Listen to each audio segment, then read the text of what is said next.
Oke. Nah, sekarang kita akan masuk konsep untuk mendapatkan keselamatan yang benar nih sekarang nih. Kalau tadi kan konsep mendapatkan keselamatan yang salah. Minimal 3 tadi kita sudah bahas. Dan di gambar tadi kesimpulannya. Nah, sekarang kita masuk konsep untuk mendapatkan keselamatan yang benar. Ukurannya sesuai firman Tuhan. Oke, siapa lagi kita saudara? Saya langsung buka dulu ayatnya semuanya. Nah, yang pertama adalah ya, saudara harus mengaku saudara orang berdosa. Jangan membenarkan diri. Kalau saudara selalu menganggap, saya nggak pernah berdosa, saya nggak pernah jahat, maka tidak akan ada pengampunan dosa hidup kekal bagi saudara. Karena kenapa? Saudara menganggap lebih hebat dari Tuhan. Maka yang pertama dikatakan di sini adalah akui bahwa memang saudara itu mendapatkan dosa turunan. Dari mana? Adam dan Hawa kan. Yang diturunkan lewat opung saudara, kakek saudara, mbak saudara, engkong saudara. Lalu turunkan kepada papa mamamu. Lalu papa mamamu menurunkan lagi kepadamu. Itu yang dimaksud dengan dosa warisan. Inilah yang merusak, inilah yang menjadi penghalang. Kenapa setiap orang yang rajin beramal, rajin beribadah, rajin berdoa, rajin baca Alkitab, rajin puasa, tidak secara otomatis dia masuk surga. Itu persoalan karena dosa warisan. Maka cara yang pertama adalah sadari, akui bahwa saudara orang berdosa. Tadi kita sudah baca dalam Roma pasal 6 ayat 3. Kalau saudara terus-menerus hidup di dalam dosa dan tidak ada kesadaran untuk mau mengakui dosa dan bertobat kepada Tuhan, maka Roma 3:23 ujung-ujungnya apa? Maut. Maut itu apa? Neraka.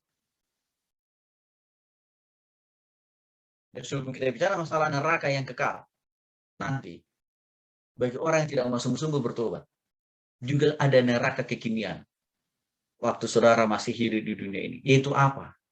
Kesukaran, penderitaan yang terus-menerus, kebodohan yang terus-menerus. Para saudara sudah berusaha untuk belajar menghafal, tapi tetap saja saudara tidak paham, saudara tidak mengerti apa saudara diajar. Itu bagian bentuk dari neraka di dunia ini. Itu kalau orang tidak mau sungguh-sungguh bertobat kepada Kristus. Cara yang ketiga, harus mau bertobat dan terima Yesus secara pribadi dalam hati. Baca dulu ayatnya. Galatia pasal 3, ayat yang ke-13. Baca dulu namanya siapa nih? Yakub. Galatia pasal 3 ayat 13.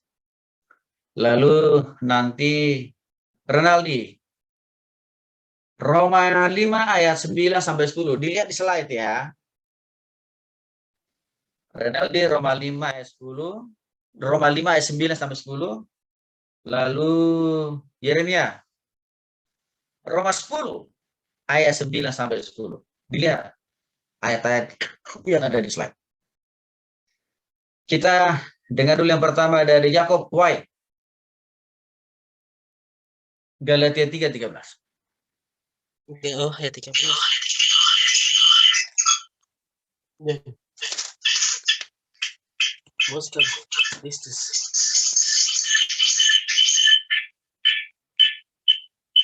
Galatia 3:13. Suaranya kurang kedengaran. Galatia 3 ayat 13. Kristus telah menebus kita dari kutuk hukum Taurat dengan jalan menjadi kutuk karena kita, sebab ada tertulis, terkutuklah orang yang diguntung pada kayu salib. Oke. Jadi caranya untuk mendapatkan keselamatan yang benar sesuai dengan firman Tuhan, yang pertama tadi harus mengakui bahwa diri orang berdosa. Jangan lagi sok merasa benar di hadapan Tuhan. Yang kedua, sadari bahwa kalau saudara ikut dalam dosa akan mengakibatkan kegagalan di dunia ini dan juga kehancuran, baik secara studi, baik secara karir, baik juga dalam secara kesehatan. Dan yang lebih parahnya lagi, ya, kalau saudara tidak sadar akan kehidupan di dalam dosa, Jangan lupa, neraka sudah menanti saudara. Omikron yang ada hari-hari ini, berkali-kali saya ingatkan, membuat kematian itu setiap hari, setiap detik kita dengar dan kita lihat. Artinya apa? Apakah saudara tidak merasa perlu mengoreksi dan mengevaluasi diri dengan melihat banyaknya orang yang meninggal hari-hari ini? Semua itu Tuhan tunjukkan supaya saudara tahu dan supaya saudara mau bertobat kepada. Dari Galatia 3:13 tadi, bagaimana caranya supaya mendapatkan keselamatan dan pengampunan dosa dan hidup yang kekal itu dikatakan. Saudara tidak cukup hanya tahu Yesus itu lahirnya di kandang domba, lalu dia mati, dikuburkan, lalu bangkit pada hari yang ketiga. Itu nggak cukup hanya saudara tahu secara logika, nggak cukup. Persoalan kita itu orang Kristen itu banyak kan orang sudah hafal itu. Padahal maksud Tuhan itu tidak hanya berhenti saudara cukup hafal prosesi Yesus lahir, mati, dan bangkit. Tapi yang lebih penting dari semua itu, dikatakan di sini, apakah saudara percaya Yesus lahir, Yesus mati dan bangkit pada hari yang ketiga? Itu justru untuk mengampuni dosa saudara dan memberikan saudara hidup yang kekal. Itu yang Yesus mau. Jadi kalau tanpa pemahaman dan pengetahuan yang seperti saya katakan tadi, tapi saudara hanya tahu, oh saya tahu kok Yesus lahir di mana, di kandang domba, di Yerusalem, kota yang kecil. Itu tidak banyak saudara kalau saudara hanya tahu. Waktu saudara ditanya di manakah Yesus lahir, di mana Yesus mati dan bangkit, saudara bisa sebut. Itu tidak menjamin saudara masuk surga, tapi yang menjamin saudara masuk surga itu adalah resapi, maknai, arti dari kelahiran dan kematian Kristus. Tidak lain tidak bukan untuk mengampuni dosamu dan berikan kau hidup yang kekal. Imani itu maksudnya. Itu yang Tuhan mau. Karena saya lihat kita ini hafal betul itu di mana Yesus lahir, mati, dan bangkit. Hafal betul. Untuk itulah kalau saudara disuruh untuk memainkan drama, memerankan drama Yesus ya. Waktu lahir di kandang domba, di kayu salib. Wah, bahkan ada orang Kristen yang sampai rela untuk menyelipkan kedua tangan dan kaki di bulan-bulan Paskah. Tapi saya ingatkan, itu tidak menjamin orang itu langsung masuk surga, walaupun dia merelakan tangannya dan kakinya untuk dipaku. Karena yang Tuhan mau adalah kelahiran, kematian, kebangkitan Kristus itu. Imani, percayai bahwa itu untuk menghapus dosa saudara. Lanjut, Roma pasal 5 ayat 9 sampai 10. Roma 5 ayat 9 sampai 10, lebih-lebih karena kita sekarang telah dibenarkan oleh darahnya, kita pasti akan diselamatkan dari murka Allah. Sebab jika kalau kita ketika masih seteru diperdamaikan dengan Allah oleh kematian anaknya, lebih-lebih kita yang sekarang telah perdamaikan pasti akan diselamatkan oleh hidupnya. Nah, baik. Yang keempat, konsep keselamatan, mendapatkan keselamatan yang sesuai dengan firman Tuhan itu adalah saudara harus mau sungguh-sungguh bertobat.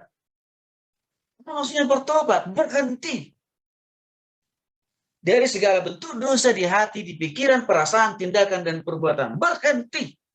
Stop untuk itu semua. Atau dalam bahasa yang lain, berbalik 180 derajat. Berbaliknya bukan hanya 1 derajat, 10 derajat, bukan hanya 90 derajat, 180 derajat. Artinya semua dosa yang dulu saudara gendrungi, saudara senangi, saudara nikmati, tinggalkan semua itu. Lalu saudara senangkan hal itu, lalu apa? Buka hatimu. Terima dia sebagai Tuhan dan Juru Selamat secara roh di dalam hati saudara. Inilah yang menjamin saudara masuk surga. Bukan karena melakukan semua hal yang kita bahas tadi. Berbuat baik, amal, cari pengetahuan, setinggi mungkin, menjadi pemeluk agama tertentu. Bukan. Tapi karena saudara sungguh-sungguh bertobat dan menerima Yesus dalam hati saudara secara pribadi. Tanpa melalui cara itu, saudara tidak dapat mendapatkan ampunan dosa dan hidup yang kekal. Itu saya lakukan 25 tahun yang lalu waktu saya kuliah seperti saudara di S1 saya. Saya sudah katakan kepada saudara, saya termasuk keluarga orang Kristen yang sangat taat. Bahkan saat teduh saya bukan hanya pagi hari, tapi juga malam hari. Tapi saya sadar semua itu rupanya tidak cukup menghapus dosa saya, mengantarkan saya masuk surga. Maka waktu saya diinjili bertobat terima Yesus, wah saya buka hati saya.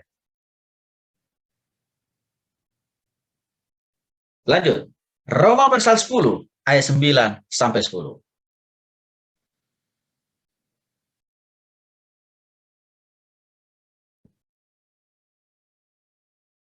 Roma pasal 10 ayat 9 sampai 10. Cara untuk mendapatkan keselamatan yang sesuai dengan firman Tuhan.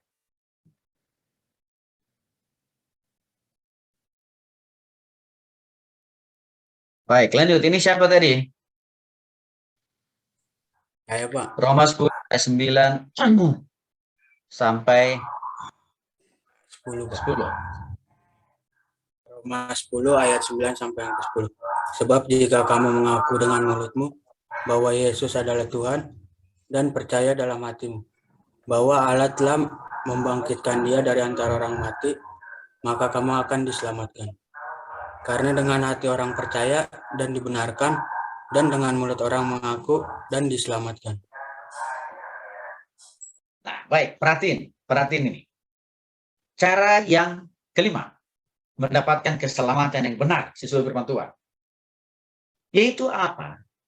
Ambil keputusan untuk bertobat dan menerima Yesus secara pribadi di dalam hati dengan cara berdoa. 9 dikatakan, sebab jika kamu mengaku dengan mulut, berarti artinya apa? Perlu berdoa melalui mulut kan, saudara. Berkata kepada Tuhan, Tuhan Yesus ampuni saya orang berdosa ini. Kuduskan, sucikan saya. Dan saya percaya Yesus mati dan bangkit untuk mengampuni dosa saya. Itu namanya mengaku dengan mulut. Ya, bahwa Yesus adalah Tuhan dan percaya dalam hatimu. Nah, coba lihat nih. Kenapa saya katakan perlu menerima Yesus dalam hati? Karena itu dikatakan di sini. Di samping saudara berdoa melalui mulut, tapi juga harus percaya di dalam hati. Artinya apa? Terima Yesus itu secara pribadi dalam hatimu. Itu maksudnya sih.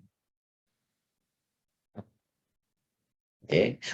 Juga waktu saudara berdoa melalui mulut dan percaya dalam hati dengan mengatakan, Tuhan Yesus, saya mengundang engkau sebagai Tuhan dan Juru Selamat secara pribadi dalam hatiku. Karena itu dikatakan dalam kalimat berikutnya, bahwa Allah telah membangkitkan dia dari antara orang mati, maka kamu akan diselamatkan. Itulah arti makna dari waktu saudara berkata, Tuhan Yesus, saya membuka hatiku, saya mengundang engkau sebagai Tuhan dan Juru Selamat secara pribadi dalam hati. Itu arti ayat. 10 katakan, karena dengan hati orang percaya dan dibenarkan. Dan dengan mulut orang mengaku dan diselamatkan. Coba, nih. Jadi, pertobatan keputusan saudara untuk bertobat tidak secara pribadi itu dengan berkata, Tuhan Yesus ampuni aku orang berdosa ini. Kuduskan, sucikan saya atas segala pelanggaran dosa-dosa saya dulu. Dan saat ini.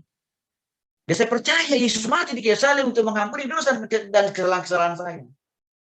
Dan begitu saya membuka hatiku menerima engkau sebagai Tuhan dan Juru Selamat secara pribadi. Itu arti dari Roma pasal 10 ayat 9 sampai 10. Itulah yang menjadi saudara masuk surga. Bukan karena amal saudara atau perbuatan baik saudara. Bukan karena banyaknya uang saudara. Bukan karena banyaknya pengetahuan saudara. Bukan karena hebatnya saudara dengan apa yang saudara dapatkan dari dunia ini. Bukan. Dan jangan lupa, bukan juga karena saudara memilih keputusan untuk menjadi penganut agama Protestan atau lain, bukan.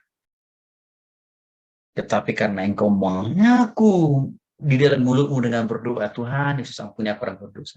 Lalu engkau meyakini dalam hatimu dengan berkata, saya buka hatiku, saya terima engkau sebagai Tuhan dan Juru Selamat secara pribadi. Itulah yang menyelamatkan saudara.